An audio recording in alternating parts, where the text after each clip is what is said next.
129 to 107. Let's go Raptors. Scotty Barnes a triple-double? You think? Let's go Raptors. Scotty Barnes had 5 rebounds, 8 assists, 22 points. What about Ingram? Brandon Ingram, 16 points, 9 rebounds, and 3 assists. RJ Barrett with 25, 5 and 7. I like that guy. You know who's good? Shai Gilgeous-Alexander is good. That boy good. True story. What's going down, y'all? This is Pizza in the Break Room, episode 1022. 1022. I don't really like that. I'm gonna go back and count. Yeah, we'll have to count. I prefer to count. Yeah, right? It's we did enough. Yes. We can count. We can count. Okay. We can count. We can All right. count. We got Couture J, T-Dot Hot Shot, the hottest shot. Whoa, that's what she said. I mean, if she ain't saying it no more. Yeah, man. So, my brother, how you doing? I'm doing good. Yeah. I'm doing good. What is on and popping? I figured last week Yeah. it was a great learning experience. Yeah. It started with a quote, Yes. led a theme, Yes. right?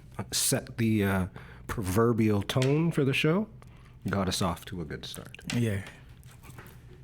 And then we had to take it from there. Okay. Yeah. All right, I have something today. Fantastic. We'll see where it goes. It's a poem, I guess. All right. Not necessarily a quote, it's a poem. The poem is called There's a Hole in My Sidewalk. All right. Have you heard this before? No. All right, me neither. Okay. All right.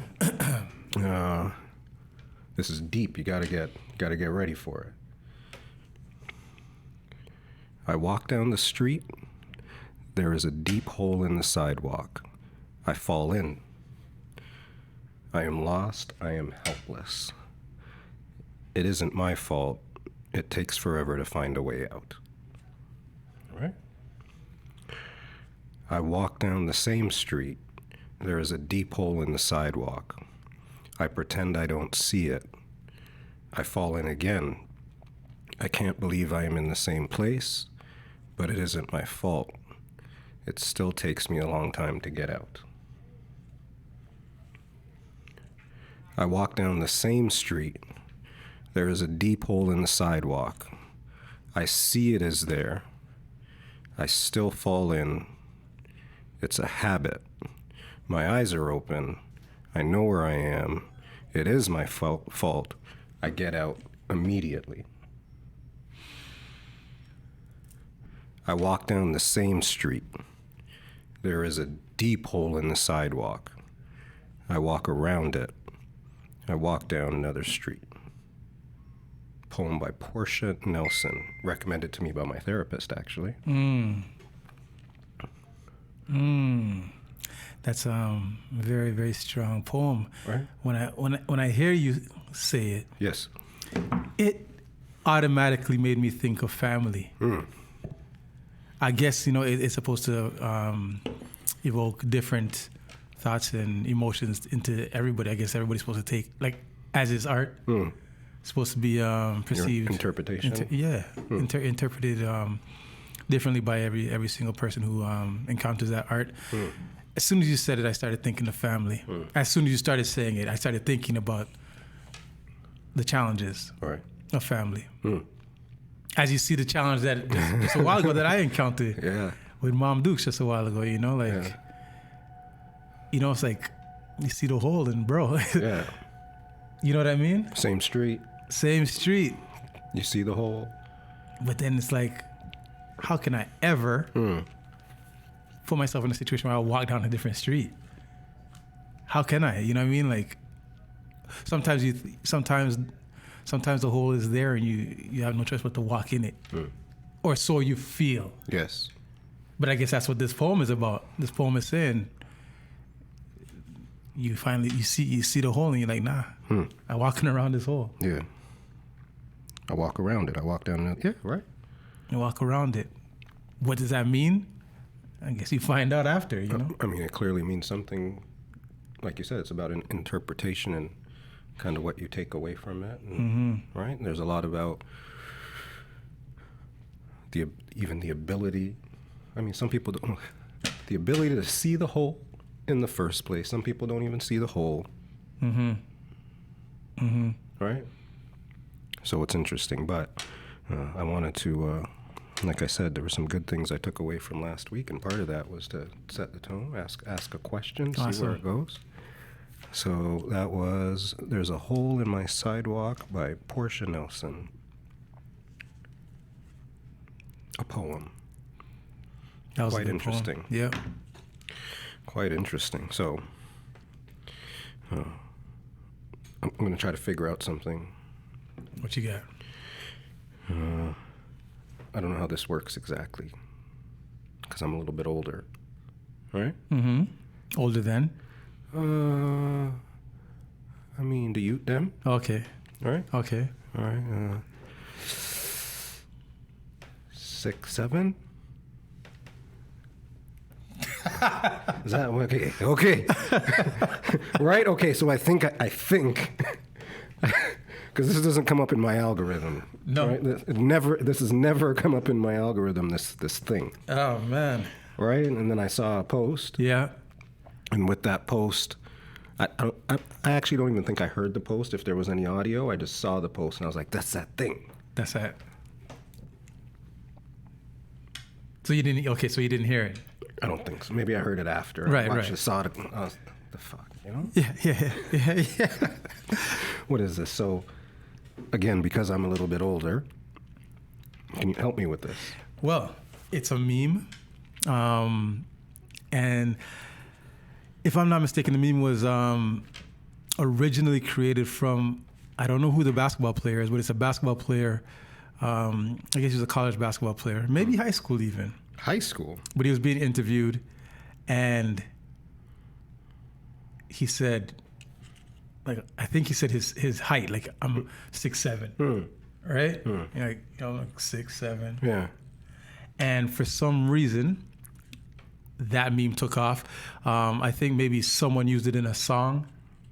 And then after that, somebody created a meme with Mello. Like Carmelo? Mello Ball. Right? Created a meme with using that voice, like 6'7". Right? He did the hands? He didn't. So was the hands there from the get-go? I think the hands was there from the get-go. Okay. But somehow that meme now had become associated with the Mello Ball. And then it just seemed to be going crazy. Like all the kids are spamming it, you know? What do you got there? I'm just trying out the Chat GPT. Because I started with 6'7" meme explain. Okay. All right. It says the 6'7" meme usually refers to the classic joke or meme that goes, "Why was 6 afraid of 7? Because 7, 8, 9. But I knew that. Right. This is like Right. 6, 7. I thought it was 8. Oh, 8? Yeah. Yeah, no. No? No. That's the best I had. It sounds good. Sounds good. All right. So Sounds good. Then blah. It's a pun. Blah blah blah. I mean, and then I wrote, and then it asked me, "Is there another thing that you're looking for? Like, was this not it? Because maybe it saw me because it's the Matrix, right? Right. All right. And I said yes, newer with the hands. Yes. Okay. Right? Yeah. Gotta love Chat GPT. Anyways, here's a breakdown of the newer 6'7" meme. The phrase 6'7" is a viral slang meme term that emerged in early 2025, largely on TikTok and other short-form video platforms. It originates from the song Doot Doot 6'7" by Skrilla, That's right. which repeatedly mentions 6'7". The numbers themselves don't have a fixed, deep meaning that everyone agrees on. It's used more for comedic effect, irony, or as a kind of in-group meme among young users. Fucking kids these days. Yeah. So don't say 6'7" around nobody under the age of 20. So, because then they just do this? Or what do they do? So Yeah. if I say it, you just have to do this, right? I mean, they are going to be, this is going to be a reflex for them now. Now it's reflex. Oh. Yeah. Cross this shit out here. It's reflex now. These kids are, like, I mean, basketball is on TV right now. Like, I'm cutting somebody's hair earlier. This kid, he's playing his video game as I'm cutting his hair. I think he's like 10 years old, maybe 9. He's into the game. He's not looking up at nothing. Like, he's not, I'm like, yo, like, lift your head up. And he's like, putting his head back down. Lift your head up, putting your head back down. And then on the basketball, on the TV now, I think it was like First Take or something. They talk about a basketball player, and then he said 6'7", and then he's like 6'7". Oh wait, I'm writing this down. Okay, good. You stopped. You paused. I have a question. Yeah. Fucking people doing shit when they're getting their haircut. Is that fucking like what's the etiquette on that? Because when I sit down to get my haircut, no headphones, no phone, everything's away. I mean, technically, I couldn't read my phone right now because my glasses are off while I'm getting my haircut, right? Fair. But still, I've never like. So what's the etiquette around this? Well, the etiquette seems to be that everybody just chill, you know. But there's the one or the few people who seem to need a device, and usually it's younger people. Usually it's kids. Like the adults, the older teens, kids. They don't have issues with So it's right demographic. So the old people don't. But what I will say is, teens, maybe like 3-4 years ago. Yeah. Headphones, AirPods. No. Is it 3-4 years ago? Maybe even like before the pandemic. Or during when you were doing the illegal cuts and during. No. It was during legal cuts. So, I think it was during pandemic time. 500 teens at that time, where they needed to be on their phone. Well, teens now don't really need, like I don't see them having an urge to want to be on their phone as they're getting their haircuts. Kids now, they want to be on their phone or their iPad, and that's mostly like because the parents when you come with your parent, right, and the parent feels like they need it, and like he doesn't need it. No, he needs it. I'm like, all right, if you say he needs it, but I know he doesn't need it. You know, but teens before, I'll say pre-pandemic, teens seem to be more on their phone during their haircut than now. Teens don't seem to be on their phone, and I don't know if maybe if it was they're newly introduced to a certain app or game. Maybe back then Clash of Clans and those type of games were like very addicting. Right. I say addicting now because everybody says addicting. I know the word is addictive. How do you say it? Used in a sentence? This game is very addicting. This game is very addictive. That's how I know it. All right. But I hear like plethora of people saying addicting. And usually it's younger people too. Fuck saying the kids, addicting. Man. Fuck these kids. Say the sentence again. Proper grammar for... I can't stop playing this game. This game is very addicting. I can't. And it twists my brain every time I hear it. This game. I know it as addicting. What do you call it? Predictive? Yeah. Came up addictive. Okay. And then addicting, and I pressed addicting. Yeah. So, but it's going to answer the question right now. Okay. It's very or addictive. Again, it came up. Which one is it? Do you guys talk to your chat GPT like this? Like, is this how you type to your chat? This is how you got to type to your chat GPT. You're not wrong. Good question. This one confuses a lot of people. Yeah. Grammatically correct. I can't stop. Oh, fuck off. It was a comma. I used a comma. I used a hyphen. First of all, sir. Listen, damn it. I can't stop playing this game. It's very addictive. Yes. Here's why. Addictive is an adjective, meaning causing addiction. This game is addictive. The game causes you to become addicted. Right. Addicting is technically the present participle of the verb to addict. and it's used more informally. I get it. This game is addicting me. Yes. Yes. Yes. I get it now. Less common, more casual. So, But they don't say it like that. while addicting is widely used in everyday speech and online, addictive is the correct and preferred form in formal English. You could say either depending on tone. Casual being, this game is so addicting. Formal or proper, this game is very addictive. Yes.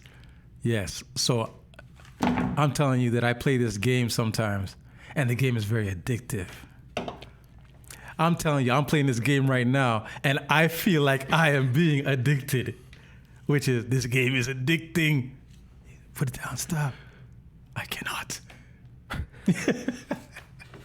All right, so... Oh, wow. That was good, man. Thank you, ChatGPT. I think we should have a segment every day, every week. Love me some ChatGPT. Thank you, You gotta ChatGPT. ask it the questions. I say, thank you, ChatGPT. All right, I was going to go somewhere else because we brought this up. And because I was looking at some stuff here. The topic here is handwriting. The kids, because now the new theme of this show is fuck these kids, right? So I wrote handwriting and then cursive is dead ? Correct? Complicated cursing. I write my curses in cursive. Is that a fair statement? Was I supposed to rap after? Did I miss something there? Cursive is dead. That's row 1 of this. There's a sub-bullet here. I can't say for sure. I can't agree. I don't know because I haven't seen any cursive lately. Right. I haven't seen anybody write shit lately. You haven't seen anybody write anything lately. Especially my kids. I don't know if they write cursive. They don't know if they write letters. Okay. Because, right? Because I'm looking at I was trying to, it says, how do you handwrite? That's actually the next main bullet. There's a sub-bullet I'll go back to. It says, how do you handwrite? How would you describe how you handwrite? I print in my handwriting. Isn't any handwriting printing? Just out of curiosity, I'm asking. I might ask ChatGPT for clarity. So I think printing is printing and then handwriting is cursive. Print your name. So right. So is it? That's what I believe. That's what I believe. So is this printing or handwriting? To me, that's printing. This is printing? But then I guess some people say that is your handwriting. This is my handwriting. That is your handwriting. But that is printing. Big philosophical conversations here, folks. Yeah, man. Yeah, you're on one today. But also, nobody says this is your cursive. They say this is your handwriting. This is how you write. So that's Please print your name. And if you handwrite, they're gonna slap you in your head back. I said print your name.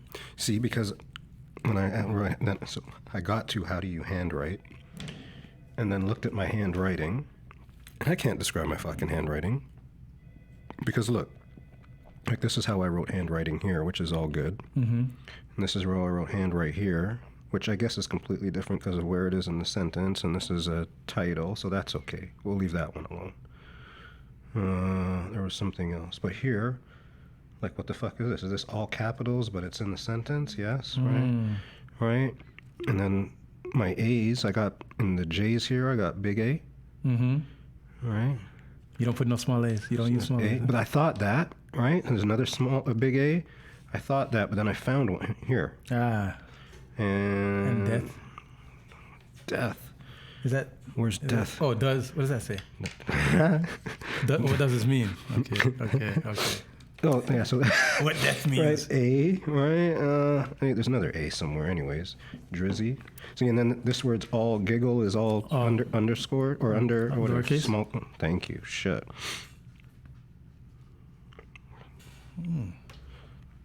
So I can't figure it out. All this to say, this conversation was sparked by, I bought a fairly recently, I don't even think I have it anymore. Shout out to the things that went down. A pen, like an Apple Pencil. Yeah.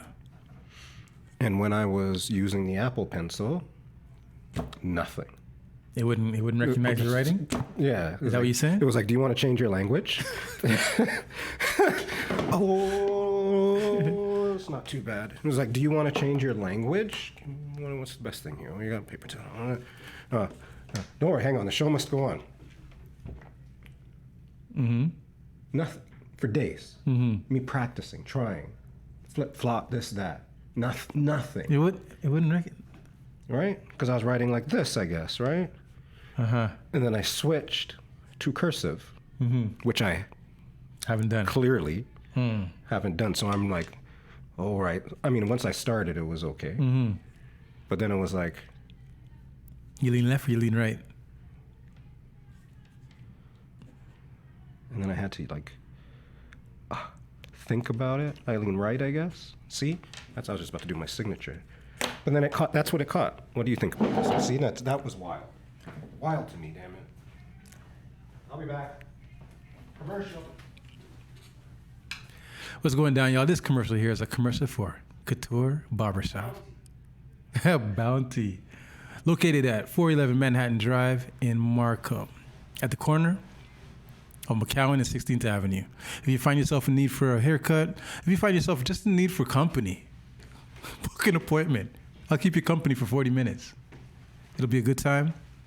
And if you do feel at that time you need a haircut, we could provide. Couture Barbershop, again, McCowan and 16th Avenue. We got Couture J, we got Ronan.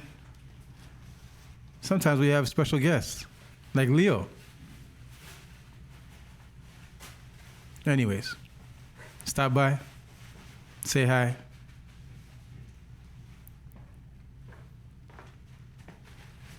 Get fresh. Get cut. Get couture clean. See that hot shot does. From Time G. Back from the commercial break. Talked about my handwriting. I got a lot of sports on here. We haven't touched sports yet. So we either go to sports now and come back, or we just stick with the non-sports until we get to the sports. I think we can get to the sports still this way. All right, ready? All right. Last week, again, led me to ask the question, do they get it? When I say do they get it, do people understand the premise, how it works around here, how we do things, how we have these thoughts, how the show itself is derived, how it works, things like that. Right. And then as I was thinking about that, because, part of me says, me, I don't care. Right? I don't care if you get it. So then I thought, who would get it? All right? Mm-hmm. Like who, there's people that laugh, right? But who giggles? Right. Right? Right. And that's where I got the progression. You gotta work with me. I have a working theory. Let's say the man-dem, they get it. Mm-hmm. They get the little jokes. They get the yeah guys. Yeah. Right? And then because we start laughing and because we're so contagious with our juju, Right. people laugh too. Right? So the man-dem, the SS crew, the B-Town crew really, really gets it. Right. And then Scarborough people. Right? So now they get it. Right. Little more, they still they giggle. Right? Whether they know us or not, we're of the city or the borough. Right. Of the soil. The town center conversations, I got real ones living past Kennedy Road. Like, Americans don't understand this thing. Right. When they just hear it as a nice rhyme. But we would understand things like, I got real ones living past Kennedy Road. And I think that's where the giggling slows down a little bit. Mm-hmm. Okay. Right? Then we get into a Toronto giggle. Because now the Toronto people engage and they have the overall references. Right. You know where town center is. You drive there, maybe from Etobicoke, right? In the greater Toronto area. Does that make sense? Of course. You Of think? course. Like, is that obvious? Is that like, hey, Captain Obvious, or no? No, but yes, it is actually. Okay. No, well, no, not necessarily Captain Obvious, but if somebody considers to take some time to think, it totally makes all the sense in the world. Well, that's good. Totally makes all the sense in the world. That's as I was thinking about the reach and stuff and how that works, and sometimes I just don't get it sometimes. So I was wondering if they get it. The first time I was wondering, do they get it? Which led me to who would get it. So how do you feel about that?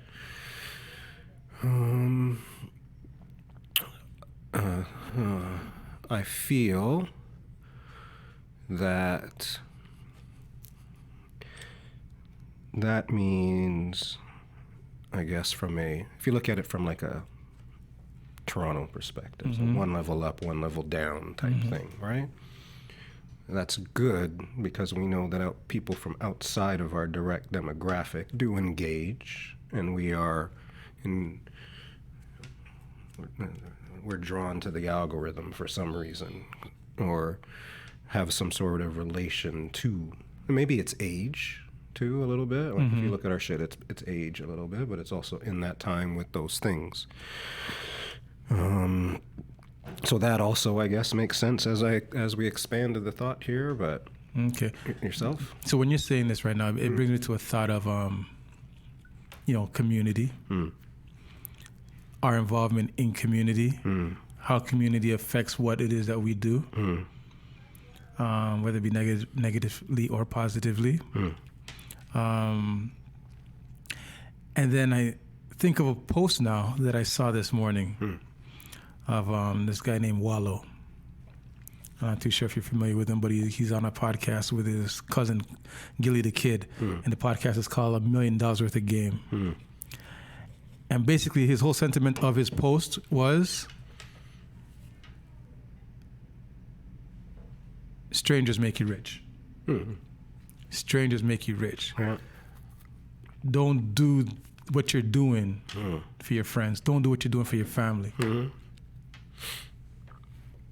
Because if you're doing it to impress them, then you're going to be stuck thinking about them. You know what I mean? Whereas if you want to expand and be big, and whether it be business or entertainment or whatever, don't worry about your family and your friends, because they're not going to help you get to the next level. It's the people that are on the periphery, the strangers, the external community, not your internal community, but your external community. Those are the ones that are going to help propel you to the next level. And when I was hearing him say that, it just resonated with me, because there's oftentimes I have conversation with people that are doing businesses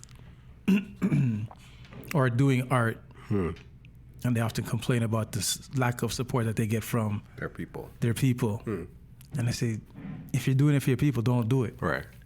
Don't do it. Yeah. Because you can only get to a certain level. You know? You have to do it with the thought in mind that you want to be for the world. So even, for example, when I opened up the barbershop, I was cutting hair at home in my basement for many, many, many years. $5 guy. Whew. I was cutting Inflation. many years, and I was everybody's greatest secret. You know what I mean? So as good as I was, $5 haircut. I was everybody's greatest secret. Yeah. Where'd you get your haircut? Yo, don't worry, guy. Don't worry, guy. And there was a point in my life where I felt proud of that. Like, yo, I'm a sick secret. You know what I mean? But then there's no growth behind that. Yeah, I see that now. There was no growth. I just thought I was ill, and everybody's like, yo, you're a secret barber. I'm telling you where you got my haircut. Yeah. And I'm like, yeah, man, because I'm sick, guy. Not realizing that that's stunting my life. Your life. Yes. You know what I mean? Yes. Thinking that I'm ill, stunting my life, you know? And then it's not until I came here that I realized how much I was stunted. You know, like, I came here with the intention to, like, and I'll tell you what actually made me do it really was that I was having children, and I needed to grow. And I was like, I need to introduce myself to the world. I need the world to see me. I don't need just my friends and their friends to know that I'm sick. I need the world to know that I'm amazing. You know? And it's changed my life. Strangers have changed my life. You know, strangers have changed my life. I tell people thank you every day, bro. Because if not for them, my life, I wouldn't be able to facilitate my life. You know what I'm saying? So thank you to my friends, for sure. Fuck them friends. Fucking friends. Okay, no, but I wrote as you were talking, but hang on, right? I was writing as you were talking, so we don't do it for them, but is it still in honor of, like, so when we talk about these people that would giggle at the joke, like, they're giggling at the joke through the authenticity of us, right? Which then carries to those other levels, right? So is that part of, like, being authentic ends up being like you're bringing them with you, but you're not bringing them with you. You know what I mean? Like, if it's like Beanie Siegel, you got to stay in jail. I'm gonna be a billionaire for a little bit, man, because you're wild and crazy and you bring guns in the hotel and all that good stuff. You know, right. Like, can't be doing that shit because I got a shop now. Right. I got a shop. Don't come to my shop like that. Right. I'll talk to you later. Homie. Right. We don't say the F word in here, bro.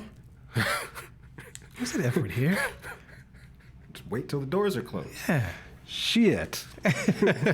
Right. So, I guess that, like, that balance, right, is ultimately there's still that authenticity there. I think that's the big challenge for everybody, you know, or not for everybody, but I think a lot of people face that challenge, you know, and even, like, we'll say, like, big superstars,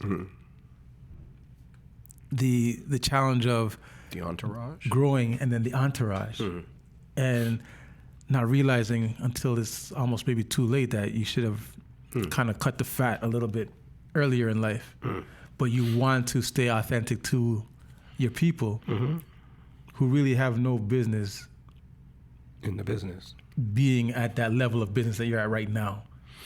And when I say level of business, I mean level of life, you know. You know, like, because big people thing. Yeah, sometimes it's the big people thing, and some people aren't big enough for big people thing. Yeah, there's some people that anchor you. There's some people that propel you. Fascinating. This week on Pizza in the Break Room. All right.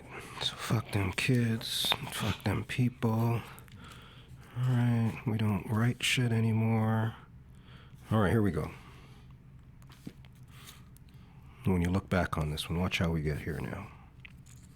We are going to go with, you said you went away on a trip a little while ago. Yeah. All right, I'm going to write a number 1 here. Watch how we get there. You said, as we were originally talking a little bit about sports. Yeah. All right. And things to write down on the piece of paper that's not here, that I'm writing on all day. The pen, apparently the pen's a thing now. You said you went, what'd you do in LA? All right. So, one of the things I did when I went to LA last week was I spent some time with the boy, you know, try and get as much good time with him as I possibly could. And I gave him the opportunity to choose what we're going to do one day. There wasn't much that he could do because his leg is in a bad state. So we chose between basketball games. I said, okay, Lakers are playing Golden State right now.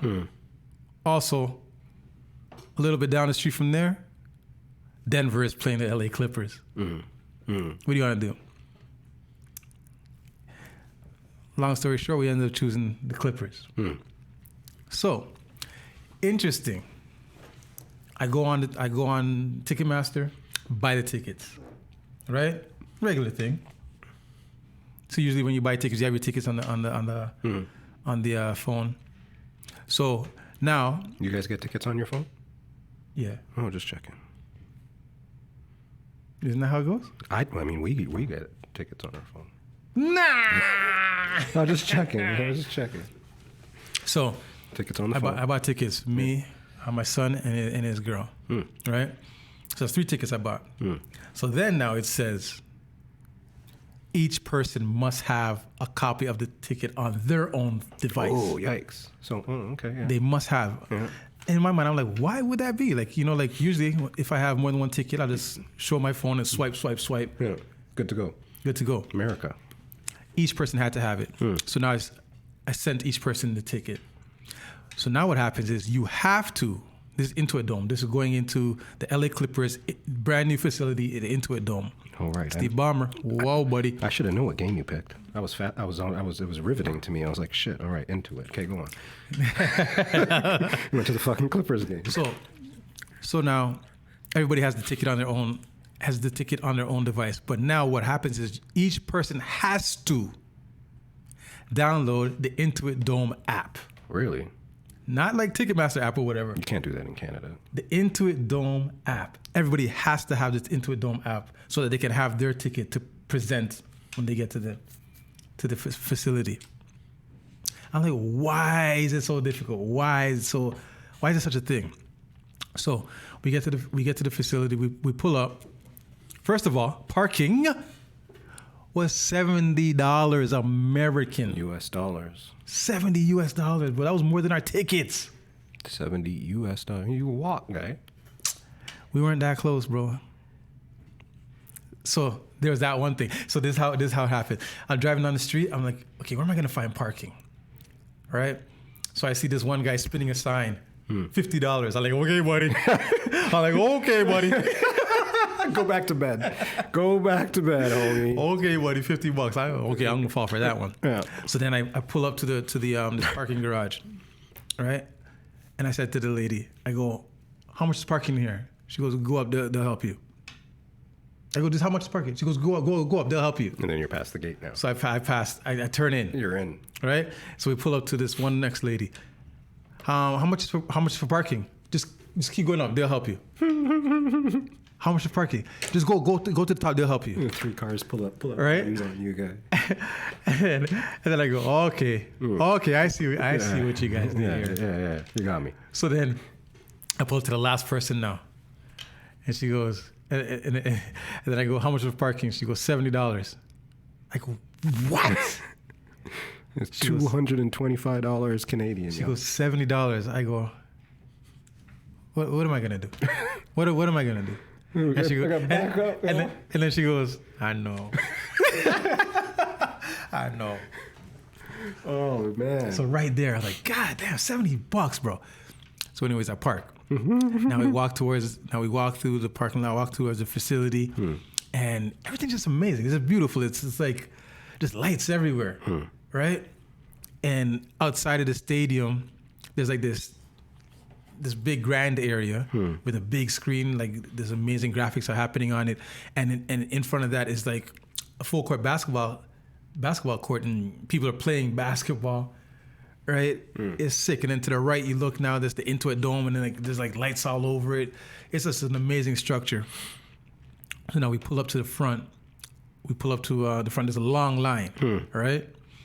And then there's like no line, right? So then, this and this lady, they pull up to that person, right?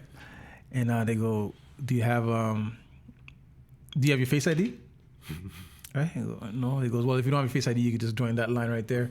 Or, you could just download your face onto the app. They already did it. When I gave it to them, they had already done it. So I didn't do it. So they like... That's because you're vegan. You don't do that shit, right? That's for real, though. Ain't no vegan got Face ID, guy. No vegan uses Face ID.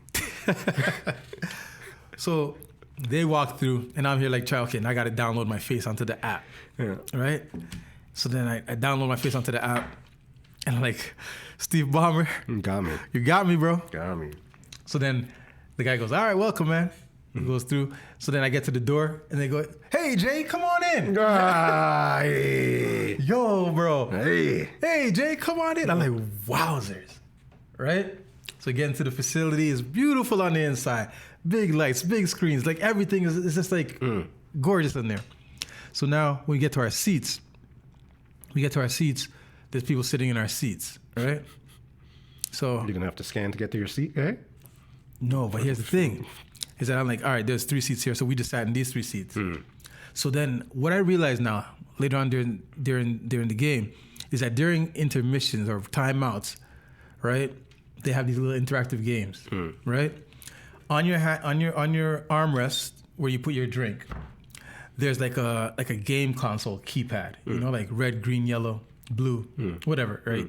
4 buttons on your thing, and there's games that are happening on the screen, and you can interact. That's how you interact, right? And then I realize now why everybody has to have their own tickets. It's because you play the game, you win. It's got to be you. It's you. So, guy, you got to kick those guys out of your seat. I didn't realize that until after. You know what I'm saying? What if you won $1 million, guy? They would have said, no, it's not you, guy. Yeah. Who's Jay? Right? Yeah. So I realized that everything is so interactive there. It's crazy. And I understand why now. Blah, blah, blah. You know, you win the game, your name comes up on the screen. Hey, Jay. You know, and they'll show a picture. You like see this zero in on you sitting in your seat. You know what I'm saying? It's like the game, like somebody scores a bucket during a free throw. On the same handrest, like there's LED lights. And those LED lights will correspond with different colors correspond with like different things happening in the game. You know, so like it'll go around, like you'll see like the whole like stadium light up. The screen, brother, the screen was the size of the stadium. Like it was humongous. Is this the wall? Or that's just a That's part not of even it? the wall. The wall's just the seats. The wall is just the seats at the home side now. All right. Crazy. It was crazy. You go buy your refreshments. And they say, hey, Jay. You say, hey, Jay. You want some kale? Yes. And then you go pick up your kale and you walk out. And then tomorrow you see it's on your credit card. You didn't even, you know, they just buy your face. They just charge you. You charge your face. $13 kale. $13 kale. $10 water. Man. But anyways. That's wild. It was as violated as I felt, I still felt like amazed by the awesomeness of technology. That's what she said.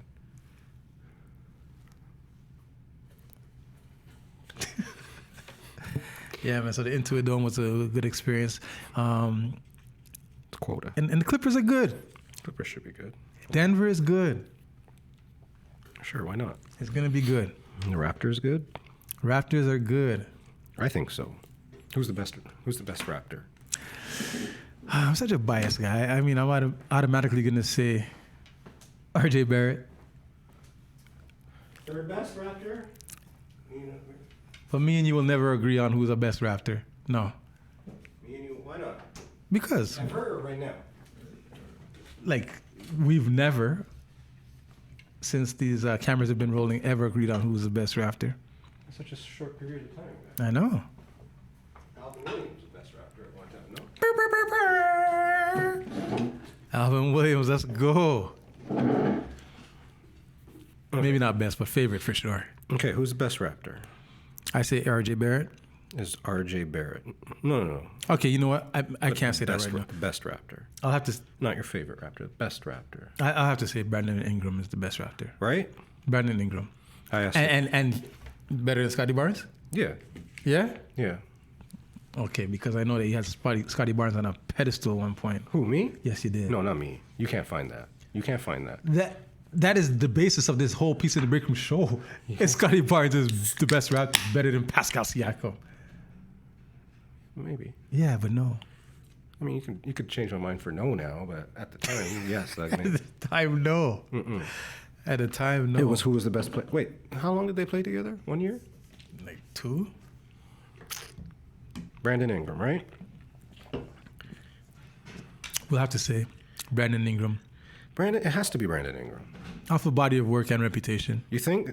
No, but do you really think so? This is my question. I asked this in the chat. I'll say so I don't. If everyone plays well, yes. Who's the best Raptor this year? If everyone plays well, who's the best Raptor? Yeah. Everybody's RJ healthy, Barrett. everybody plays well. It's RJ Barrett. Yeah, to me. If everyone plays well, RJ Barrett's the best Raptor because I believe that he has the offense and defense. No, it's Scotty. Scotty over RJ. If they all play well. Okay. All right, if they all play well, it's Scotty over RJ. Okay. Not on, based on I'm not gonna this, fight. based- I'm not gonna fight you Not there. based on this and based on that. I'm not gonna fight you there. Right? But then it's still Brandon Ingram, right? Or then it's back to Scotty Barnes. So Scotty Barnes and Brandon Ingram. If they all play well, And if they all played to their potential. if they all play to their potential, Yeah. Scotty Barnes. Scotty Barnes is the best rapper. I will say if they all play, yes. Because I will then say. Scotty Barnes is like a 30 and 12 guy. And he has the potential to play good defense. Right? I don't know about Brandon Ingram in the defense, Okay. but if they all play, just play. Then it's Brandon Ingram has the upside. Brandon Ingram has the reputation, and Brandon Ingram has shown what he can do as a scorer. To me, I always stand behind RJ Barrett. Pause. Just because of his reputation that preceded him coming into the NBA, and what I believe his potential could be, No, that's given Scott- given the see? chance. That's a Scarborough thing. Yeah, it might be a Scarborough thing. Scarborough thing Might be. resonates. Might be, yeah. Little Might bit? be. Might be. Then a Toronto thing. Might be. Right? See how it works? See, man? Or yeah, see how it works? Might Told be. you, man. That's a good theory. Might be. Okay, all right. So, all right. Then the Raptors will, if everyone plays, what do the Raptors do if everybody plays well? Well, Or if healthy. I healthy. got them fourth. So fourth, not everybody plays. Sorry, not if everybody plays well. If we're healthy. fourth and fifth in the East. I got Raptors being fourth or fifth in the East. If everybody's healthy, or just that's the way it plays out. I think that's just the way it plays out. I got home court. Home court? Home court. Because there's no what Boston has no whatchamacallit, right? What's his face? No Tatum, Indy has no what's his face. Halliburton, or Turner. And yeah, the Raptors. Well, Detroit, maybe people talk about Detroit. We'll beat Detroit. I think so. All right, who else? Orlando. Orlando. All right, so maybe Orlando, I guess everybody would say, is higher than the Raptors. What are the odds? I'm sure Raptors are at the bottom of the odds. That's true. All right, so Sports Chat, Best Raptors season. So home court. Home court for me and 4-5 for you. So home court Not sounds 6-7? home court sounds like 1, 2, 3, 4. You missed it. Oh man. Terrible. Home court is 1, 2, 3, 4. Yes, home court is 1, 2, 3, 4. 41 is a thing too, but I don't really know what that one is. I gotta ask ChatGPT, or that's for next week on the break room. So, and you just say 4-5. I say 4. Yes, 5. home court. So Home then you're court, saying 4. at least. That's if they're all healthy, it's a 4. If if everybody plays their potential, then the Raptors win the championship. Let's go Raptors.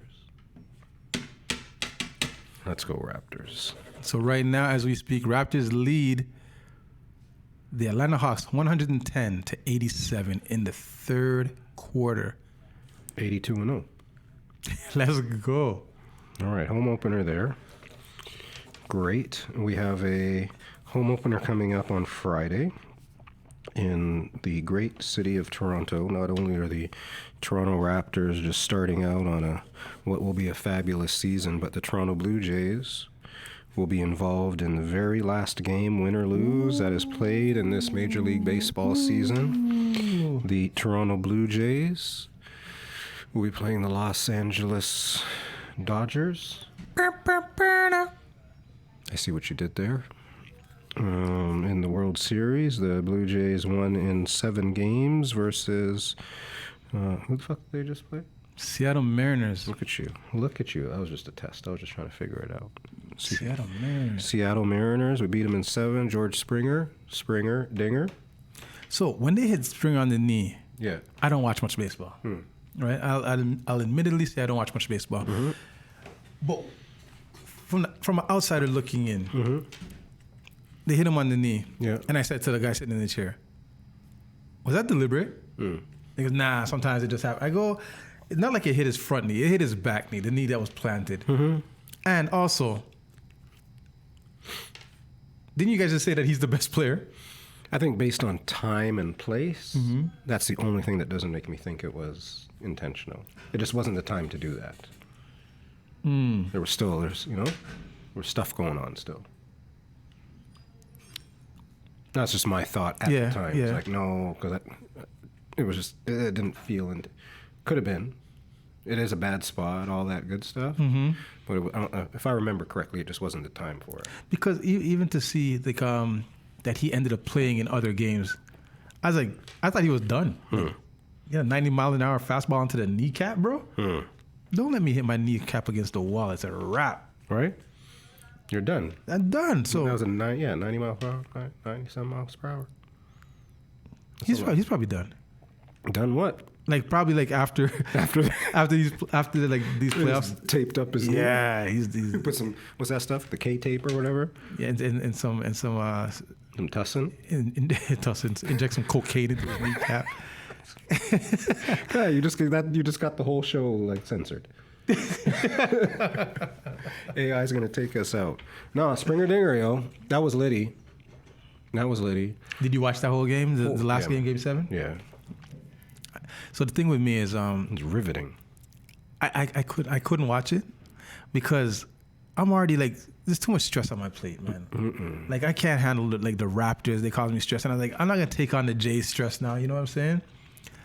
But I was looking at my Google alerts, looking at the score every once in a while. You get baseball Google alerts, or is it just the general? Well, top news. You just got top news. I just pick up my phone. I go to Google and I type Blue Jays. Okay. And then it shows me the score. Yeah. And then all of a sudden, in my notification, when I do my notification drop down, it'll tell me because I guess they see that I'm interested now.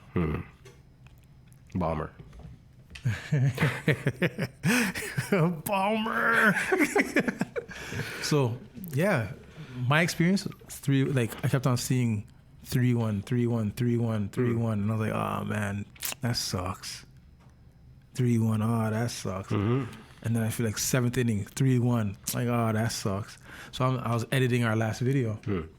So as I was editing it, I picked up the cell phone. Put on Instagram, and maybe I did one scroll. It might have been the first thing that popped up was Kayla Gray. You know, the newscaster, sportscaster, sorry.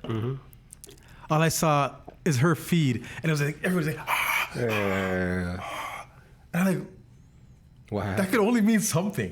It was litty. And then I went back to Google, typed in Blue Jays. I was like, yeah. And then I put down the computer and I turned on the game. And I was like, why did I do this? I just gave myself stress now. Guy, if they had lost, it would have been all your fault, guy. I gave myself stress. It would have been all your fucking fault. Don't do that shit, yo. Actually, it worked out. Bro. 7th inning, yo. But what's his name? Bautista hit the home run in the 7th inning, too. Remember that home? Was it a 7th inning? Bat flip was a 7th inning as well. Springer Dinger, man. Springer, I forgot he was World Series MVP for Houston, even though they cheated. Those fuckers. But Springer Dinger and Vladdy. I mean, Vladdy, what a cute story, man. Like even now, it's just extra stuff because obviously there's a Vladdy Jr. Senior and he was litty, and there's a Vladdy Jr. Vladdy Guerrero Jr. So all he's known as baseball. And had such a big. He's been on the Jays in the Jays organization since he was 16. I heard the other day. Hold on a second. Yeah. Is he Steph Curry? Yeah. Vladdy Guerrero Jr. is Steph Curry? Yeah, and if Vladdy Guerrero wins like a thing or two, they'd probably be better than the Currys. Yeah. Maybe. Because it's baseball. I would think it's harder to win like a bunch straight in baseball. You know what I mean? So if he ends up with like,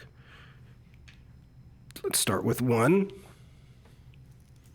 but like, 2 even. Because Pops was a G too. Pops was probably more of a G than Dell? Yeah, I think so. Oh, really? Yeah. I think so. Dell was a serious guy. Dell definitely had a role that not much people could fill, and had a reputation and a skill set that is pretty impressive. That his son came and surpassed that skill set. Vladdy, hang on. I'm asking for help here. I'm phoning a friend. All right. Vladdy Senior or Dell Curry? Wow. You ask your friend that, and they can come up with an answer. I said, that'd be a very impressive friend. And then I'm gonna chat GPT. Chat GPT at 2.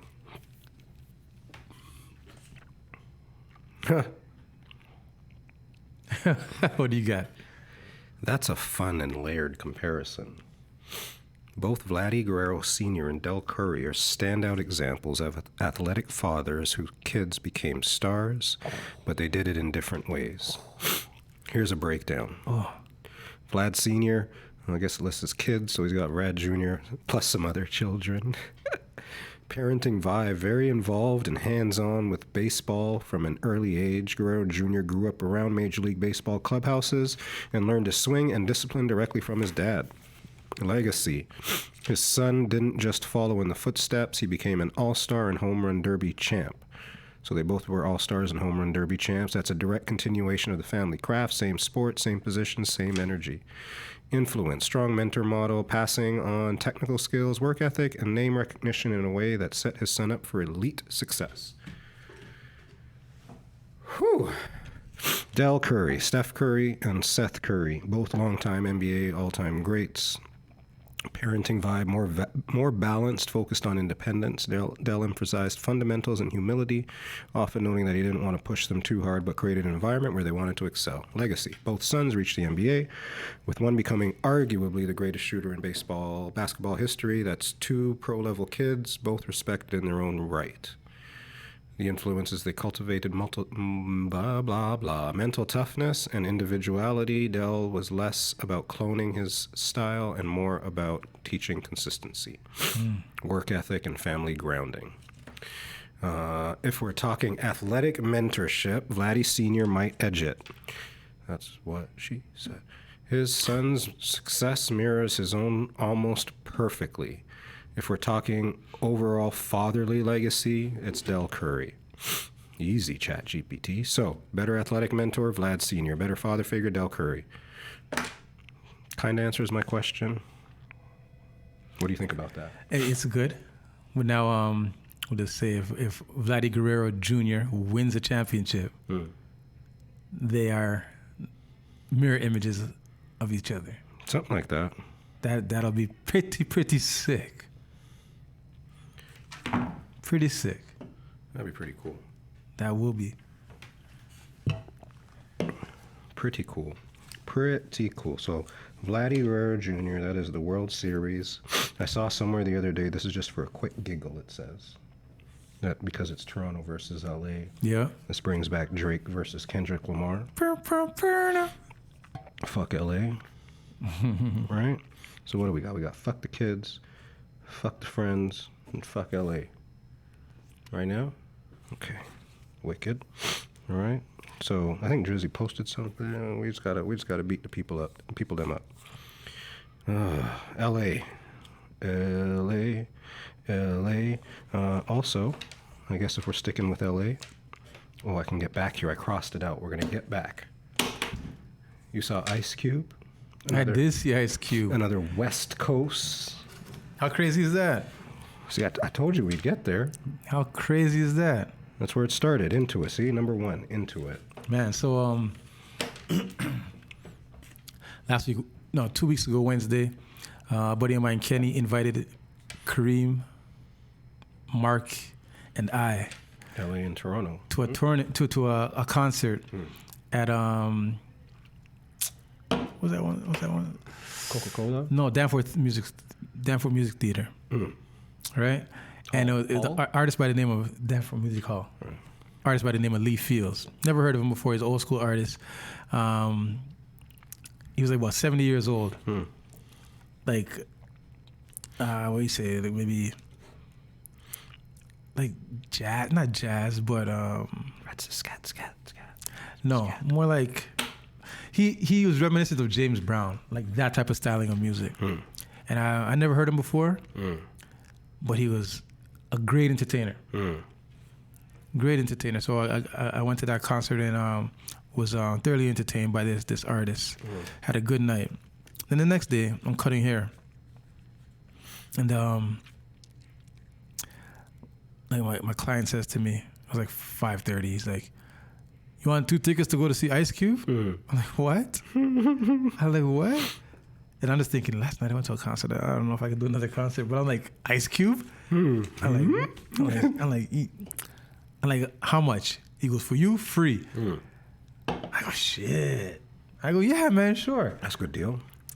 I go, what time's the concert? He goes, 8 o'clock. I go, boy, I don't even know how I'm going to make it down there. But anyways, I figured it out. Called Pony Boy. Me and Pony Boy head down to the ACC.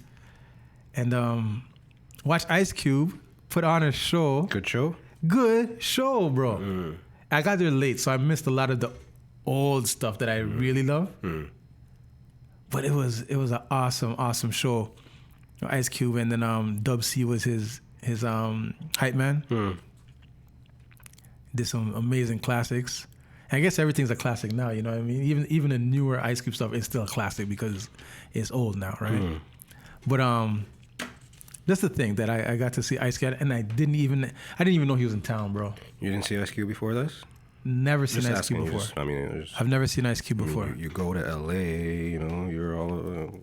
But I only go to LA now. LA. But yeah, so it's so funny that I get to see Ice Cube, Mr. West Side himself, and then I end up on a plane the next day heading to the West Side. I still don't know how to do it. Yeah, it's my arthritis. Concert. Good concert. I am hoping. So the other day in Toronto, the big buzz was this Vibes Cartel concert. The teacher, world boss. And whenever concerts and things are coming out, me and my daughter, you know, we communicate. We try a thing or two. You know, if you get, I get. Hey, just so you, here's what code you got here. All right, yeah. Coordinate. Right? Coordinate. And I remember that day I was in meetings that I couldn't really focus on too much else. And then she messaged me like 3 seconds after 10 o'clock. Like, and she was, or 9, whatever the time was. And she's like, oh, look, I'm 40,000th in line. 40,000? Or whatever, some crazy shit, right? She's like, it's over for Vibes. For Vibes. Yeah. Wow. And she's like, did you try? I was like, I didn't even have a chance to try, so I might as well not even try now. Right. And then my friend, our good friend, like, because I just given up. Given up. Like, what, I'm not paying resale. My our good friend messaged me, and he said, I got a ticket. I was like, you got 2 tickets? He's like, I got 2. Oh, for real? So I'm really hoping that when I go to this concert that I'm fulfilled. You should be. Because our good friend, the P-Man, I'd thrown in the B-Town chat, you know, if anybody needs a date. It's me. Okay. So we didn't even really coordinate or nothing. So shout out to the P-Man. What'd that girl say? If you don't ask, you don't get? Yeah, right? So it goes. So hopefully I have a good concert experience like you did coming up. Toronto's going to be litty. But you know what's also sick about this LA Toronto rivalry in baseball is that it has brought out some classic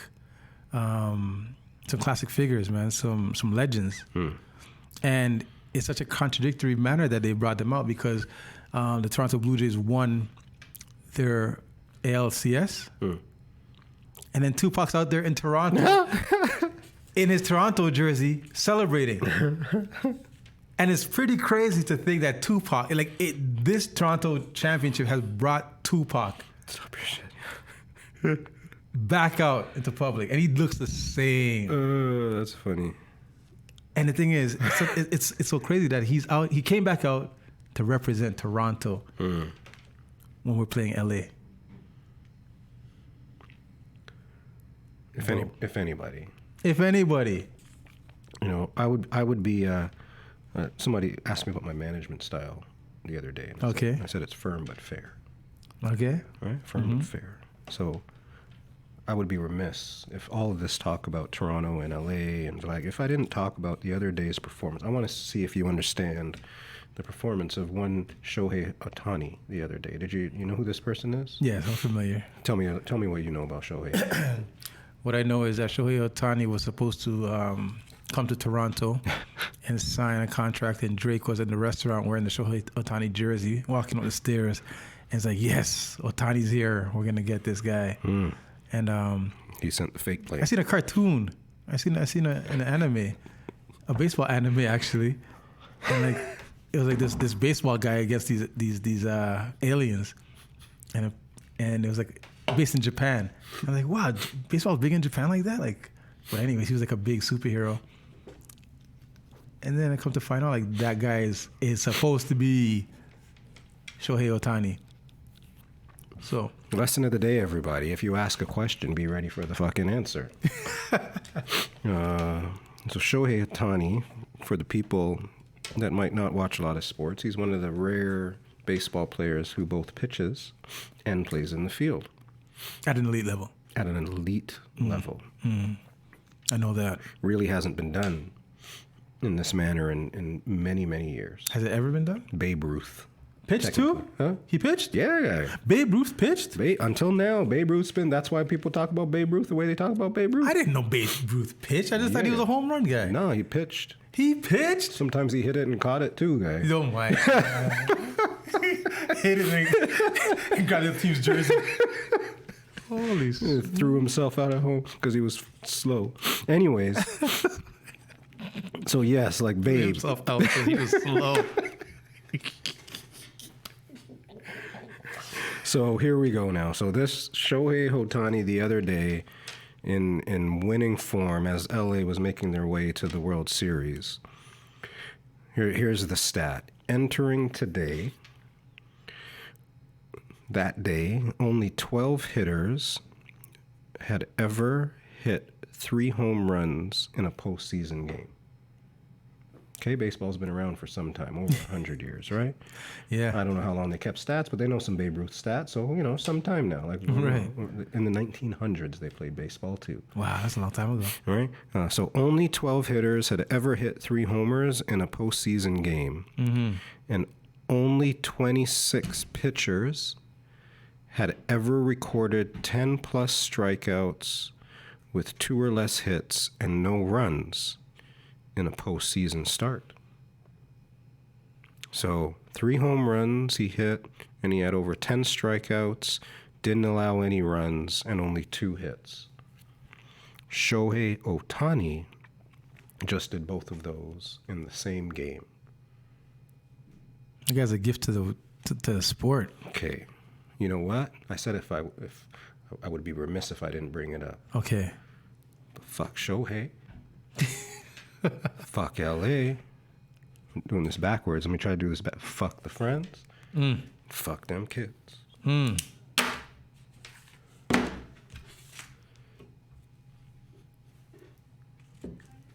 Oh, yeah. Fuck oh, yeah. Toronto versus everybody. That's Pizza in the Break Room episode. We'll figure it out later. We'll patch it in. The voiceover. 100.7. That's what the AI will sound like. One time. Bum, bum, bum.